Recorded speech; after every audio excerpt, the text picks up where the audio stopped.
Section 27, Mental Disorder. Mr. Kunle's lawyer had been seated quietly in a corner, but as soon as I cited Section 26 regarding her client, she quickly opened the law book to confirm what I had read. Then she turned to the IPO and said, "This section of the same law you are using to charge my client has exonerated him. And why did you not point it out since you have been seated here?" The IPO answered rudely. I smiled, knowing she was only doing her job, and was glad the tides had turned in her client's favor. After the IPO adopted the section in his minute to his superior officer, Mr. Kunle's bail was set in motion. Despite the new development, the mother of the deceased son was furious. As far as she was concerned, someone had to pay for the death of her son. When she became aware of the present status of the case, she dashed into the interrogation room and began raining curses on me, knowing fully well that I was the one that had played the last card that changed the game. As the rain of curses descended, I became uncomfortable and wanted to exit the room. But Mrs. Abiola, who had forced me into the situation, stepped into the room and replied her, "Why are you looking for who to blame? This whole thing is your fault. If you loved your son so much, why did you abandon him to follow another man out of the country?" Immediately she said this, she burst into tears and then turned her attention to Mrs. Abiola, who was obviously set for a confrontation. There had been some friction between both women before I came into the matter. Mrs. Abiola felt her uncle should not be held responsible for Chioma's offense, so she had pleaded with the late boy's mother to release her uncle, who was innocent of the charge, but she refused. Mrs. Abiola emphasized the fact that if anyone was to be held responsible, it was Mrs. Daramola, who had prevented Mr. Kunle from taking the time to assess Chioma properly. But the statement did not go down well with the late boy's mother, as she became angry and insisted that Mr. Kunle should be charged for the offense. I asked the IPO for Chioma's present whereabouts. He informed me that after Chioma's senseless action, which was shown by the CCTV, her family was invited to give a history of her mental state. They disclosed that Chioma had occasional mental breakdowns and that they had taken her to different churches. After much prayers were made, her mental issues appeared to cease. For over 2 years, she had no single crisis. So they too presumed that she had been miraculously healed. And that was why they hadn't stopped her from going back to live her life.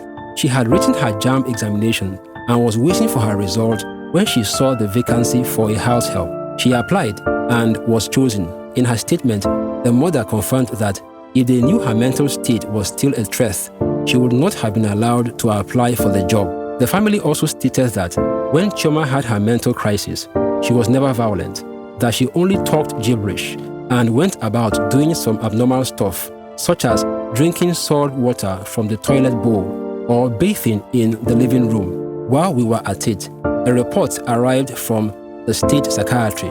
Chioma had been moved to the place where her mental health was assessed for a week. The medical report showed that Chioma usually exhibited traces of mental disorder anytime she felt threatened or became really scared. The report stated that there was need to continue the assessment for the next 90 days, as 1 week was not enough for the institution to issue a certificate. But I felt it wasn't a good move.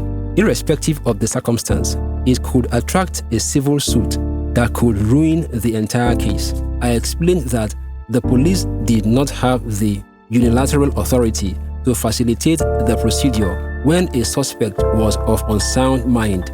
Only the court could do that. I advised the IPO to charge the matter to a magistrate court, which had no jurisdiction over the murder case, but could facilitate the procedure to ascertain if the suspect was of unsound mind. And if it was determined that the suspect was of unsound mind, she would be remanded while the state psychiatry carried out their procedure.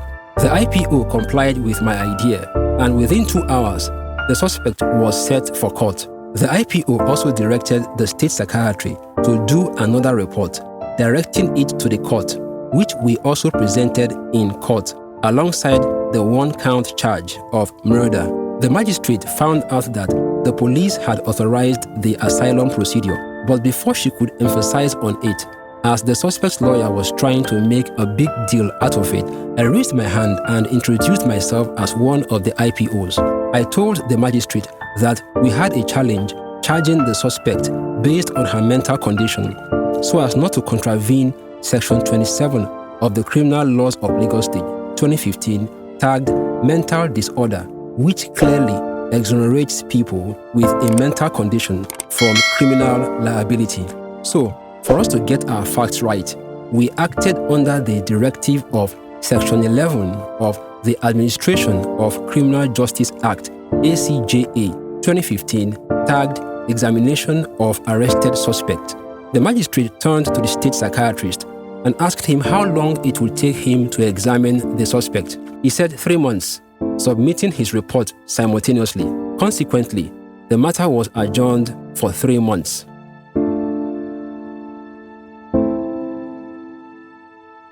This work of fiction is a production of COSPEAKS, composed and written by Chidi Okoye, narrated by Ikenna Igwe, sound production by Glaze Entertainment, graphics by Illustroking Creatives, video production by Chachi World Entertainment, video editing by Steveni Beleche Triple Nolly TV, technical support by Kings Media. Thank you for viewing.